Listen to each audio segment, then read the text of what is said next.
For me, there is a difference between everlasting life and eternal life. Now, I know we use the words interchangeably, and that's fine, but for me, there's a fundamental difference. There's a lot of people who want to extend their physical life. They think of all sorts of things like, well, maybe I'll be frozen and then unfrozen and then I can live forever.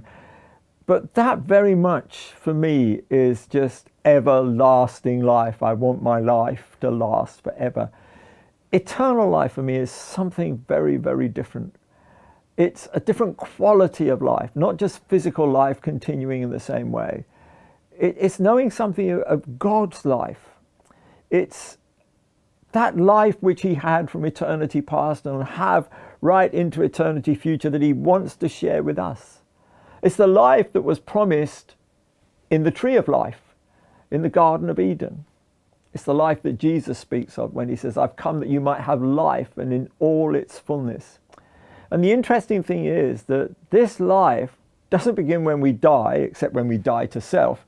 It doesn't begin when we die physically. It begins the moment that we accept Jesus and allow him to bring an end to self and a fresh beginning in him. It's like resurrection life. It's a new start.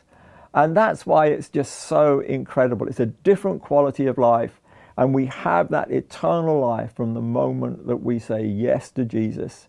And when Jesus was praying, just before he goes to Gethsemane, he's about to cross the Kidron Valley, and he opens up his heart to God and prays that incredible prayer that we've got recorded in John 17.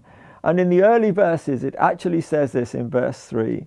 Now this is eternal life, that they know you, the only true God, and Jesus Christ, whom you've sent. And that for me settles it. That is eternal life.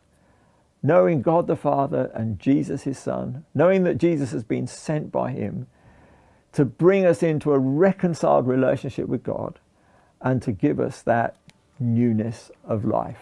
That for me is eternal life.